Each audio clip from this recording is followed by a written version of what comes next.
আপনি নিশ্চয়ই জানেন আমি বিজেপিকে একটি কথাই বলেছি যে 15 বছর অনেক পিঠ দেখিয়েছ, ফেলানির লাশ ঝুলেছিল, তোমরা ফ্ল্যাগ মিটিং করতে গিয়েছো, নাও ফরগেট ইট, অনেক হয়েছে, এখন পিঠ দেখাবার সময় নাই।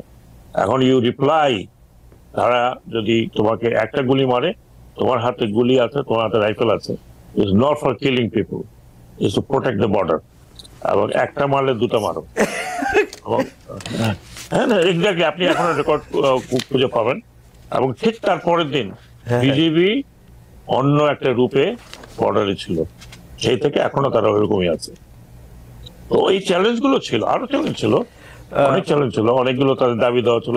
ওকে, আস্তে আস্তে ইনশাল্লাহ আমি এগুলো করবো, ইউনিফর্ম বদলাই দিব। আপনার পুলিশ কমিশন ওরা চাইছে ডেফিনেটলি পুলিশ কমিশন হবে। তারা শুধু এটুকু বললো, আমরা কোনো পলিটিশিয়ানদের নিচে আর চাকরি করতে চাই না, আমাদের একটা কমিশন হোক। হ্যাঁ, ওনাদের কাছ থেকে আমরা অর্ডার নিব, ওনারা আমাদের লুক আফটার করবে, ওনারা আমাদের বিচার করবে। আমি এই পর্যায়ে আমার শেষ প্রশ্ন, তারপর আমি মাসুদ কামাল ভাইকে চলে যাবো। আপনি যদি একটু সংক্ষেপে এটা বলেন যে সব সরকারের উপদেষ্টা হওয়ার পরপরই আপনি আওয়ামী লীগের দীর্ঘ ঐতিহ্যের প্রশ্ন করে তাদের দল গুছানোর পরামর্শ দিয়েছিলেন, কিন্তু এখন তো স্পষ্ট আপনার সরকার সেই সুযোগ আর দিতে চায় না। আপনি কি আপনার মতেই আছেন, নাকি আপনি না? ওই সময় তো আমি এই কথাটা বলেছি, এটা অ্যাডভান্স বলেছি, তারপরে কিন্তু অনেকে একই কথা বলেছে। আমি যা বলেছি সেটা কিন্তু খণ্ডিত আকারে এসেছে। ওকে, আমি পুরো জিনিসটাই আসেনি। আমি বলেছিলাম যে যারা অন্যায় করেছে তাদের তো বিচার হবেই, তারা এই বিদেশে বসে না করে আপনারা আসুন, ইউ ফেস ইউর পিপল, হ্যাঁ, লোকজনকে আপনার ফেস করুন, দেন ইউ সি যে আপনারা কতখানি পপুলার।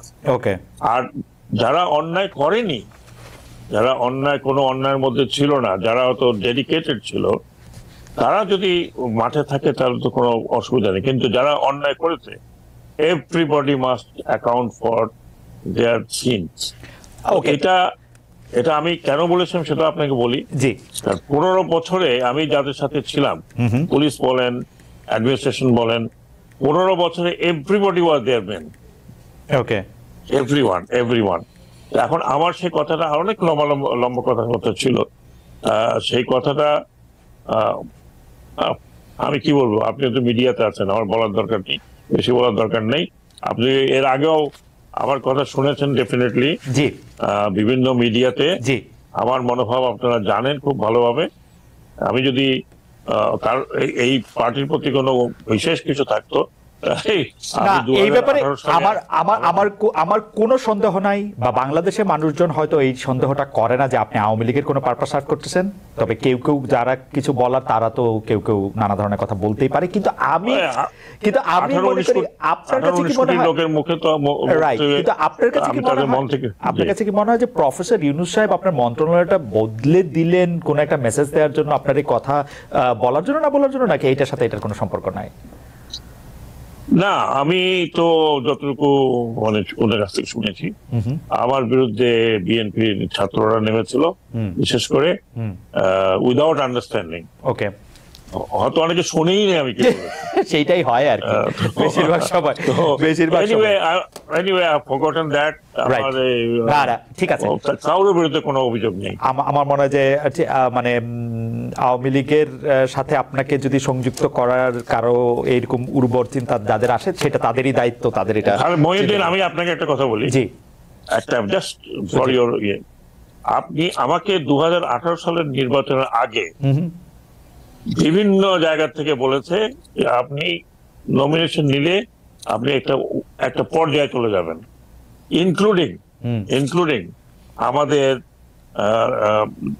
একটা সংস্থা। আমি সাথে বলেছিলাম যে আমার পলিটিক্যাল কোনো অ্যাম্বিশন নাই, I can't do party politics, I will never do it. General Sakhawat, আমি সে সময় দেশে ছিলাম, আমিও দর্শকদেরকে সাক্ষ্য দিচ্ছি যে এরকম একটা আলোচনা ছিল, এবং আমি এটা আমি একটু জনাব মাসুদ কামালের কাছে যেতে চাই। জনাব মাসুদ কামাল, আপনাকে শোনার জন্য আসলে আমাদের দর্শকরা অনেকেই ব্যস্ত এবং বেকুল আছেন, কিন্তু আমি একটা প্রশ্ন করতে চাই যে আপনি কি ডক্টর মোহাম্মদ ইউনূস এবং তার উপদেষ্টা পরিষদের উপর রেগে আছেন? মানে প্রশ্নটা এই কারণে করছি যে আপনি প্রায় শুরু থেকেই প্রতিটা পদক্ষেপের পরের ফলের দিকে আপনি খুবই কঠোর সমালোচনা করছেন, দায়ী করছেন যে এটা আসলে দায় তাদের দেয়ার থেকে আগের সরকারের বা বর্তমানে যে চলে এসছে গত 30-35-50 বছরে তার জন্য দায়ী করা যায়। কিন্তু আপনি আসলে রেগে আছেন কিনা, খুব ক্ষুব্ধ আছেন কিনা এই সরকারের উপর, ডক্টর ইউনূস সরকারের উপর স্পেশালি? আচ্ছা, ধরেন আমি একটা আপনাকে এক্সাম্পল দিয়ে বোঝাই। জি, সরি, ধরেন আমার ছেলে স্কুলে যায়, সে স্কুলের রেজাল্টটা একটু খারাপ করলো, অঙ্কে মনে করেন সে 100-র মধ্যে 35 পেল অথবা 40 পেল। আরো অনেকের ছেলে কিন্তু এর চেয়েও কম পেয়েছে। আমি কার উপর বেশি রাখবো? আমার ছেলের উপরে। যাকে আমি বেশি ভালোবাসি, যার উপর আমার বেশি প্রত্যাশা, তার উপর কি আমি ক্ষুব্ধ হব না? হব তো। আমি আমার সন্তানকে আরো 50 বছর পরে কি করবে, 20 বছর পরে কি করবে, আমি তো সেটা নিয়ে চিন্তিত। কাজে আমি কি বলবো না যে তোমাকে আমি ভালোবাসি, তোমার কাছে আমার এত এত প্রত্যাশা, তো তুমি কেন বাবা খারাপ করছো, এটা আমি বলবো না? কিন্তু কামাল ভাই, আমি আপনাকে বটম লাইনটা বলি, আমি ডক্টর ইউনূস সরকারকে নিঃশর্ত ভাবে ভালোবাসি। প্রথম দিনও ভালোবাসি, আজকেও ভালোবাসি। কারণটা কেন? তাদের চেহারা খুব ভালো এই জন্য না, তাদেরকে আমি ভালোবাসি এই কারণে যে আমি মনে করি যে এত বছর পরে এদেশের মানুষ একটা সুযোগ পেয়েছে যে নিজের মতো করে একটা দেশ গড়ার, নিজের মতো করে একটা নিয়ম তৈরি করার, যে নিয়ম থাকলে পরে আরেকজন স্বৈরাচারের জন্ম এই দেশে হবে না। আমি এই প্রত্যাশার থেকে তাদেরকে ভালোবাসি। তো যখন আমি দেখব যে তারা ভালো করছে না অথবা ভালোর দিকে যেতে পারছে না, হয়তো বললাম পরীক্ষা যখন হয়নি, হ্যাঁ হয়নি, আমি যখন দেখছি আমার ছেলেটা অঙ্ক প্র্যাকটিস না করে গেম খেলছে, তার উপর আমি ক্ষুব্ধ হব না? হব, কারণ তুমি তো অঙ্কে খারাপ করতেছো। কিন্তু সেই জায়গাটা কিন্তু কামাল ভাই, আপনার কাছে কি মনে হয়, কামাল ভাই আপনার কাছে মনে হয় সতর্ক করার চেষ্টা করেছি, কামাল ভাই আমি বলার চেষ্টা করেছি আপনারা যেভাবে যাচ্ছেন ভালো হচ্ছে না। কিন্তু এবং আমি যেগুলো বলেছি আপনি মিলিয়ে নেন, সবগুলি সত্য হয়েছে, আমি বলেছি কিন্তু ওনাদেরকে। এবং আমি আজকেও বলবো কিছু কথা, আপনি মিলিয়ে নেন। যেমন আজকে আমি একটা কথা বলে রাখি, যেমন আমি দ্রব্যমূল্য নিয়ে বলেছি, শুরুর থেকে বলেছি এটা আপনাদের ভোগাবে এবং ভুগিয়েছে। তারা সেই পদক্ষেপগুলি নিয়েছে কখন? যখন নাকি তাদের পুরো জিনিসটা নিয়ে মানুষের মধ্যে হইচই শুরু হয়ে গেছে তখন। এবং আমি আজকে একটা কথা বলি আপনাকে, এই যে আমাদের সড়কগুলি আছে, বর্ষাকাল কিন্তু এখনো চলছে, সড়কগুলি কিন্তু ভাঙা। দেখেন আগের যে সড়ক ছিল, আগে সরকার কি করতো, এমন ভাবে সড়ক মেরামত করতো যাতে নাকি 1 বছরের একটু আগেই ভেঙে যায়। তারা এমন ভাবে মেরামত করতো, টাকা নিত অনেক, চুরিচামারি করতো, কিন্তু অনেক চুরিচামারি হচ্ছে এই জায়গায়। তাদের মেরামত গুলি অল্প অল্প করতে, যাতে নাকি প্রতি বছরে রিপেয়ার করতে হয় আর তাদের বিপুল লাভ হয়। এবং সড়কগুলি কিন্তু ভাঙবে। আমি এখন থেকে সতর্ক করছি, এই সড়কগুলো আপনারা ঠিক করেন। দেখবেন যদি ঠিক না করে আর 3 থেকে 4 মাস আপনি হাইওয়েতে চলতে পারবেন না। এখন এটা আমি বলবো না যে আপনারা আগে থেকে। কামাল ভাই, সড়কের ব্যাপারটা আসার আগে আমি একটু দ্রব্যমূল্য নিয়ে কথা বলি। আপনি দীর্ঘকাল গণমাধ্যমের শীর্ষ পদে কাজ করেছেন, এখনো কাজ করছেন নানা রকম ভাবে। আমি দ্রব্যমূল্যের ব্যাপারটা ফর শিওর জানি। আপনি যখন বলবেন যে দ্রব্যমূল্য বাড়ছে বা দ্রব্যমূল্য নিয়ে আপনি কথা বলবেন, এটা আরেক ধাপ বাড়ে। আপনি তো খুব ভালো করে জানতেন যে জানেন যে দ্রব্যমূল্য বাড়া বা এটা নিয়ন্ত্রণের বাইরে চলে যাওয়া সেটা সাময়িক, সেটা কিছু সময়ের জন্য মানুষের অতি মুনাফার কারণ, সরকারের দায় সেখানে অনেক কম। কিন্তু আপনি সবচেয়ে বেশি দ্রব্যমূল্যটা নিয়ে যদি বলি, আপনি সরকারকে এত বেশি ব্যর্থ কেন বা সরকারের ব্যর্থতাটা কেন আপনি এত বেশি দেখেছেন? আচ্ছা, দ্রব্যমূল্য বাড়লে আমি কার ব্যর্থতা বলবো? এটা তো দ্রব্যমূল্য পাল্টা প্রশ্ন করলাম, এটা আমার ব্যর্থতা আর আপনার ব্যর্থতা? এটা কার ব্যর্থতা? বাজার তো চাহিদা, বাজার তো এটা কার ব্যর্থতা? দ্রব্যমূল্য বেড়ে গেল, বেড়ে গেল কি কারণে বাড়লো সেগুলি না হয় আপনি যদি খুব শার্প হন, আমি যদি খুবই শার্প হই, আমি যদি খুব কানেক্টেড থাকি, আমি হয়তো আইডেন্টিফাই করতে পারবো যে ওর কারণে বাড়ছে। এর চেয়ে বেশি কিছু করার ক্ষমতা আমার আছে? এটা কার করতে হবে? সরকারকে যে করতে হবে। সরকার যখন একজন যে চেয়ার দেখেন, এই ব্রিগেডিয়ার সাখাওয়াত হোসেন, উনি এখন যে একটা জায়গায় চেয়ারে বসেছেন, এর আগে কিন্তু ওখানে ছিলেন না। যখন উনি না ছিলেন তখন ওনার কাছে কি গভর্নমেন্ট যে অ্যাপারেটাস গুলো ছিল না, তখন উনি হাজার বললেও কিছু হতো না। কিন্তু যেই মাত্র উনি যে চেয়ারে বসলেন তখন কিন্তু সরকারের সমস্ত ইনস্ট্রুমেন্ট গুলো ওনার হাতিয়ারে পরিণত হলো। এখন ওনার দায়িত্বটা কি? হাতিয়ার গুলো জায়গা মতো ব্যবহার করা। যদি ব্যবহার কেউ না করে আর যদি বলে যে আমি ওই লিগেসি নিয়ে আসতেছি, আওয়ামী লীগ আমলে এটা হয়েছিল, আমি কি করব, তাহলে বুঝতে হবে কি যে উনি ওই হাতিয়ারগুলো হয়তো দেখতে পাননি অথবা ওই হাতিয়ারগুলো ব্যবহার করতে জানেন না। কামাল ভাই একটা প্রশ্ন শুধু করি যে এই সরকার যে হাতিয়ারগুলি পেয়েছে, আমরা যদি তাদেরকে আমলাতন্ত্র বা যারা এক্সিকিউশনার তাদেরকে বলি, তাদের যে কাজ করার ক্ষেত্রে যে রেগুলার নিয়ম কানুন, সেটা আওয়ামী লীগ সরকারের সাথে দুর্নীতি দিয়েই হোক আর অন্য কোনো বোঝাপড়া দিয়েই হোক, এটা একটা সিস্টেম তারা দাঁড় করাইছিল। এখন এই সরকার আইসা তো সেই হাতিয়ারগুলি ব্যবহার করতেছে, যেটা নানাভাবে দুর্নীতির মরিচা পড়া, অন্যায়ের ঝামা দিয়ে ভোতা হয়ে যাওয়া, সেগুলি তারা কিভাবে আর ব্যবহার করবে? মানে আমি জানতে চাইতেছি আসলে, মানে এটা আমি আপনাকে বলি জি, সেগুলি তারা ব্যবহার করছে কেন? তাদের কি সেগুলি কি ব্যবহার করার জন্য আমরা তাদের হাতে পায়ে ধরছিলাম যে ভাই আপনি এই আমলাকে নিয়ে এই কাজ করেন? বলছিলাম কেন ওনারা ওই আমলাকে নিয়ে কাজ করছেন? কেন ওনারা ওই সচিবকে নিয়ে কাজ করছেন? আমি একটা কথা আপনাকে বলি, শুনেন। 4 অগাস্ট মাত্র মানে 12টা 1টা 2টা বন্ধ হয় না এই পর্যন্ত বাংলাদেশের কোনো একজন সচিব শারীরিকভাবে, মানসিকভাবে, আর্থিকভাবে অথবা আধ্যাত্মিকভাবে শেখ হাসিনা পতন চেয়েছিল? চায়নি। বরং যারা তাদের সমস্ত কিছু দিয়ে শেখ হাসিনা গভর্নমেন্ট টিকে থাকুক সেটা চেয়েছিল। 5 তারিখে সবাই এই গণঅভ্যুত্থানের মাধ্যমে আসা নতুন সরকারের পক্ষে হয়ে গেল। 8 তারিখে শপথ দিল, তারা সবাই ডক্টর ইউনূসের লোক হয়ে গেল, ব্রিগেডিয়ার সাখাওয়াতের লোক হয়ে গেল। ওনারা তাই মনে করছেন কেন? কেন তারা ব্যবস্থা নিলেন না? এখন যদি উনি বলেন যে ওনাদের রেখে যাওয়া ইনস্ট্রুমেন্ট আমি কিভাবে কাজ করব, তার মানে কি ওই ইনস্ট্রুমেন্ট গুলো তো আপনাকেই রাখছেন আপনাদের কাছে। আপনি বলবেন কি হতে পারতো? আমি আপনাকে বলি না যে পুরো আমলা আপনি শেষ করে দেন, আমি বলি না। আমি এটা বলি যে যারা নাকি অ্যাক্টিং সচিব ছিলেন যারা, তাদেরকে আপনাদের উচিত ছিল প্রথম 1 সপ্তাহের মধ্যে সরাই দেওয়া। সরাই দিলে কি হইতো? পুরো আমলাতন্ত্র, পুরো ব্যুরোক্রেসির মধ্যে একটা মেসেজ যাইতো। কারণ একটা জিনিস আপনি মানবেন, আপনি দীর্ঘদিন নিজের সাংবাদিকতা করছেন, মানবেন যে জয়েন্ট সেক্রেটারি, এডিশনাল সেক্রেটারি পর্যন্ত প্রতিভা দেওয়া হওয়া যায়, কিন্তু সেক্রেটারি হতে হলে তাকে অবশ্যই সেই গভর্নমেন্টের সঙ্গে পলিটিক্যালি ইনভলভ থাকতে হয়। সেই গভর্নমেন্টের সমস্ত সেক্রেটারি নিয়োগ হয় রাজনৈতিক ভাবে। রাজনৈতিক ভাবে নিয়োগকৃত সেক্রেটারিতে সরাই দিতেন ভাই, এতে কোনো দেশের ক্ষতি হইতো না। ছাত্ররা যদি উপদেষ্টা হইতে পারে, এডিশনাল সেক্রেটারি দায়িত্ব পালন করতে পারতো। কেন করতে পারেন নাই? কারণ আপনারা ওই সিস্টেমকে টিকে রাখতে চাইছেন।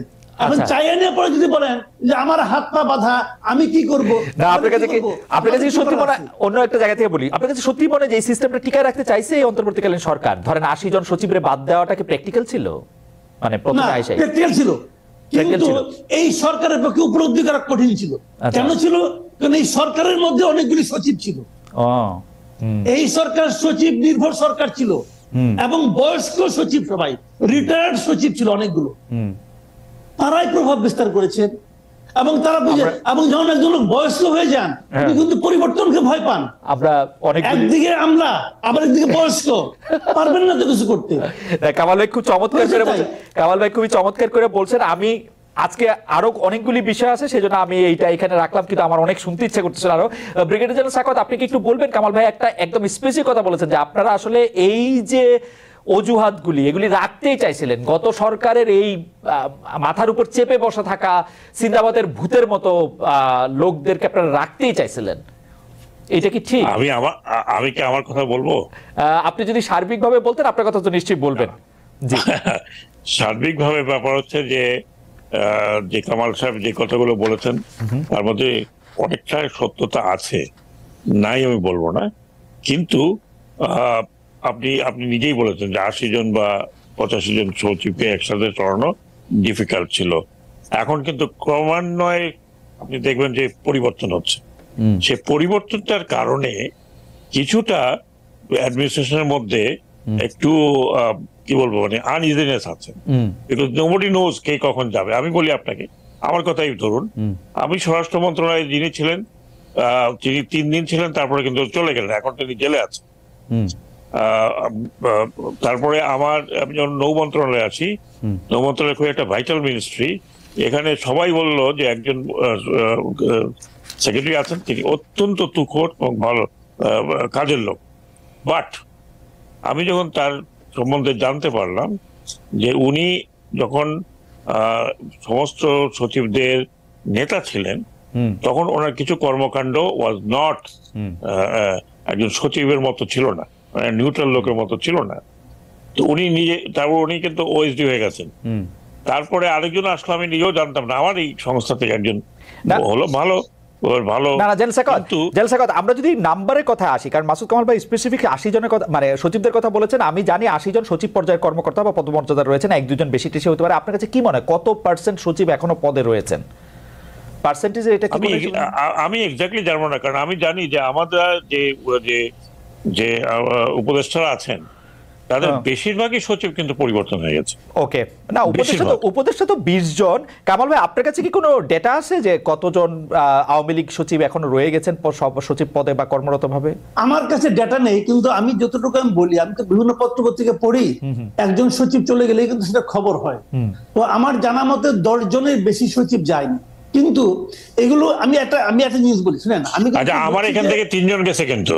আচ্ছা, আমি ছোট একটা উদাহরণ দেব বলি, আপনাকে একটা উদাহরণ দেবো, তাহলে বুঝবেন। জিনিসটা হলো কি, আমি কিন্তু এই সচিবদের বিরুদ্ধে আমার কিন্তু ব্যক্তিগত কোনো রোষ নাই। আমি বলতে চাচ্ছিলাম পুরো আমলাতন্ত্রকে, পুরো ব্যুরোক্রেসিকে একটা মেসেজ দেওয়া। মেসেজটা আপনি শুরুর দিনে দিতে পারতেন, আস্তে আস্তে দিলে হয় না। আমি একটা বলি আপনাকে, ধরেন আপনি দাঁত তুলতে যাবেন, আপনি দাঁত যদি বলেন যে আপনি আমাকে 1 ঘন্টা ধরে আস্তে আস্তে টেনে টেনে তুলেন, ভাই আপনি দাঁত তুলতে পারবেন? দাঁত তুলতে হয় কিন্তু টান দিয়া, পরিষ্কার। তো এক টানে তুলতে হবে আপনাকে। আমার মনে কামাল ভাই এই বিষয়টা একটা বড় আলোচনার দাবি রাখে, কারণ আমরা এটা শুনতেও চাই, বুঝতেও চাই। আমাদের যদি কখনো সুযোগ, আমরা এটা জানতে চাইবো যে কেন এটা করা হয় না, কারণ এটাই স্বাভাবিকতা। কারণ আমেরিকাতেও কিন্তু এইভাবে চলে যে ডেমোক্রেট প্রেসিডেন্টের জায়গায় রিপাবলিকান প্রেসিডেন্ট হলে তারা পুরো দপ্তর নিয়ে তারা সরে যায়। যাই হোক, আমি যে প্রশ্নটাতে আসতে চাইছিলাম সেই প্রশ্নটা হচ্ছে যে দুটি খুব গুরুত্বপূর্ণ বিষয়। মানে একই প্রশ্ন আপনাদের দুজনকেই আমার করতে হবে। সেই বিষয়টি হচ্ছে যে শেখ হাসিনার পদত্যাগের আগে বা পলায়নের আগে, আমি ইদানিং মানে প্রথম পলায়ন পদত্যাগ কোনটা বলবো বুঝতে পারতেছিলাম না, আমি দুইটাই বলি আসলে। এই পতন এবং পলায়নের আগে বৈষম্য বিরোধী ছাত্র আন্দোলনের অন্যতম দাবি ছিল রাজনৈতিক দলের লেজুর ভিত্তিক ছাত্র রাজনীতি বন্ধ করা। কিন্তু আমরা দেখলাম যে লেজুর ভিত্তিক ছাত্র রাজনীতি বন্ধ করা নেই, শুধু ছাত্রলীগের রাজনীতি বন্ধ করা হয়েছে। এইটা আপনি কিভাবে দেখেন জেনারেল সাখাওয়াত? দেখুন খালেদ, এইটা কিন্তু আমরা যখন আরপিও সংশোধন করি বা সংস্কার করি, তখন কিন্তু স্পষ্টতভাবে বলা হয়েছিল যে কোনো দলের ছাত্র সংগঠন থাকতে পারবে না। ছাত্র সংগঠন থাকলে তারা তাদের নিজস্ব কায়দা থাকবে। রাইট। আপনি যদি এখনো আরপিওটা করেন তাহলে ওখানে অনেকটা ডাইলুটেড করার পরে যেটা আছে সেটা হচ্ছে ছাত্র সংগঠন যার যার সংগঠন মোতাবেক চলবে। সেখানে যে বড় দলগুলো বললো আমাদের আইডিওলজিতে যারা চলবে তাদেরকে আমরা আমাদের অঙ্গ সংগঠন বানাবো না, হয়তো তাদের সাথে আমাদের একটা আইডিওলজিক্যাল মিল থাকতে পারে। এইসব আপনি এখনো যদি আরপিও দেখেন অনেকটা ইন্টারপ্রেট করলে এরকমই থাকে, কিন্তু অ্যাকচুয়ালি ভার্চুয়ালি এটা তো কাগজে কলমে আছে, কিন্তু কেউই এটা মানে নাই। আপনি দেখেছেন যে ছাত্রলীগ যেটা মানে আপনার অঙ্গ সংগঠন থেকে এখন বলে ভাতৃপ্রতিম, নতুন একটা শব্দ বের করেছে, ভাতৃপ্রতিম দিয়ে ঠেঙ্গানো হচ্ছে। হ্যাঁ, আর লাস্টে তো আপনার আমাদের গ্রেট কাদের সাহেব বলেই দিলেন যে পুলিশের দরকার নাই, ছাত্রলীগই যথেষ্ট, আমার ছাত্রলীগই যথেষ্ট। এবং অ্যাকচুয়ালি তাই। এবং ভাতৃপ্রতিমদের দাপটে তো বাংলাদেশে আমি কি বলবো আপনাকে, রাইট, কিন্তু আমার প্রশ্ন হচ্ছে যে আপনারা লেজুর ভিত্তিক ছাত্র রাজনীতি শুধু ছাত্রলীগেরটাই করবেন কিনা? এই সরকার এটাকে আলাদা করে একটা ঘোষণা দিল, অন্য লেজুর ভিত্তিক ছাত্ররা মানে ছাত্র দল ছাত্র শিবির কোন দিক দিয়ে এদের চেয়ে ভালো হবো বা বাম সংগঠন? আমি কে ভালো হবে কে খারাপ হবে সেটা আমি বলছি না। জি, আমি একটা তো দাবি ছিল, দাবিটা আমার মনে ছিল বোধহয় যে ইউনিভার্সিটির অঙ্গনে এই ধরনের ছাত্র সংগঠন থাকবে না, লেজুর ভিত্তিক। আমি যতটুকু ইউনিভার্সিটির ডাকসু আছে, রাকসু আছে, সেটা সেই সংগঠন তো ছাত্রদের সংগঠন। এখানে ছাত্র নামে ঢুকলো, তারপর আপনি জানেন আদু ভাই দাদু ভাই সবকিছু হয়ে যাচ্ছে। আরেকটি বড় জিনিস আপনি দেখেন, কিন্তু এই ছাত্র রাজনীতি আমরা যেগুলো দেখেছি, সেই ছাত্র রাজনীতি আর এই ছাত্র রাজনীতি না না সেটা ঠিক আছে। আমার প্রশ্ন সরল ডক্টর সাখাওয়াত, আমার প্রশ্ন হচ্ছে ছাত্রলীগকে যতটা আওয়ামী লীগের লেজ হিসেবে দেখা যাচ্ছে, ছাত্র শিবিরকে বা ছাত্র দলকে কি আপনারা লেজ হিসেবে দেখতে পাচ্ছেন না বিএনপির বা জামাতের? এখনো তারা ওই ধরনের ভিজিবল নয়। ছোট ছাত্রলীগ লেজ নয়, ছাত্রলীগ লেজ নাড়তো। হ্যাঁ না সেইটা হয়েছিল ছাত্রলীগ যে কি হয়েছিল সেটা তো আমরা সবাই নিজের চোখেই দেখছি আসলে, সেইটা কোনো সন্দেহ নাই। কিন্তু আপনি বলছেন যে ওইটা মানে শিবির এবং ছাত্রদল এখনো সেরকম হয়ে ওঠে নাই। আমরা একটু মাসুদ কামাল ভাইয়ের কাছে জানতে চাইবো যে মাসুদ কামাল ভাই আপনি ব্যাপারটাকে আসলে কিভাবে দেখেন? আমি আপনাকে শেষ দিয়ে শুরু করি। ছাত্রলীগকে দেখেছেন ওরকম কেন দেখেছেন? কারণ তখন ছাত্রলীগ যাদের ভাতৃপ্রতিম সংগঠন তারা ছিল ক্ষমতায়, শিবির যাদের ভাতৃপ্রতিম সংগঠন তারা যখন ক্ষমতায় থাকবে তখনকার শিবিরকে দেখেছেন? আচ্ছা, বিএনপি যাদের ভাতৃপ্রতিম সংগঠন, যদি বিএনপি ক্ষমতায় থাকে তখন তাদের দেখেন নাই? 2001 থেকে 2006 পর্যন্ত যখন ক্ষমতায় ছিল তখন ছাত্র দলকে দেখেন নাই? দেখছি। শুনেন আমি একটা কথা বলি আপনাকে, বিষয়টা হলো কি যে আসলে ক্ষমতায় কে আছে সেটা দিয়ে নির্ভর করে তার সাঙ্গ পাঙ্গ, তার আপনার বাসায় চাকর বাকর পর্যন্ত 400 কোটির মালিক হবে কি হবে না। 400 কোটির মালিক কি শেখ হাসিনা যখন ক্ষমতার বাইরে ছিলেন তখন কি তার চাকর বাকরটা হইতে পারছিল? পায় নাই। বিষয়টা হলো ক্ষমতায় থাকতে পারা না পারা নিয়ে। আজকে ধরেন আজকে ক্ষমতা একটা খালি আমার ফেভারিট গল্পটা একটা বলি, ক্ষমতায় থাকাটা কিরকম আমি শুধু ছাত্রলীগের সভাপতিকে জিজ্ঞেস করছিলাম যে আপনি যে গাড়িটা চড়েন সেইটার নাম্বার টুম্বার এমন, এটা এমন কেন? ও মাই গড, এইটার যে কি যে সাংঘাতিক প্রশ্ন এটা হয়ে গেছিল। আসলে কারণটা কি? অন্তর্নিহিত কারণ হলো দুটো। একটা হলো যে আপনার মনে আছে কিনা জানি না, আপনি দেখবেন এক সময় বিএনপির লোকজনরা বলতো যখন নাকি বিএনপির নেতৃবৃন্দকে, বিএনপির পলিটিশিয়ানদেরকে আওয়ামী লীগ নানা ভাবে তুচ্ছ তাচ্ছিল্য করতো না, তখন বিএনপির লোকজনরা বলতো কিন্তু যে পুলিশ রাইখা আসেন, পুলিশ রাইখা আসেন, তখন দেখবো কার কতটা পাওয়ার আছে। এই যে পুলিশ রাইখা আসেন এটা হলো কি আপনার বেসিক পয়েন্ট। কামাল ভাই আপনি আমাকে 10টা সেকেন্ড সময় দেন, একটু দর্শকদের ওই ইয়াটা একটু আমি একটু বলে নেই।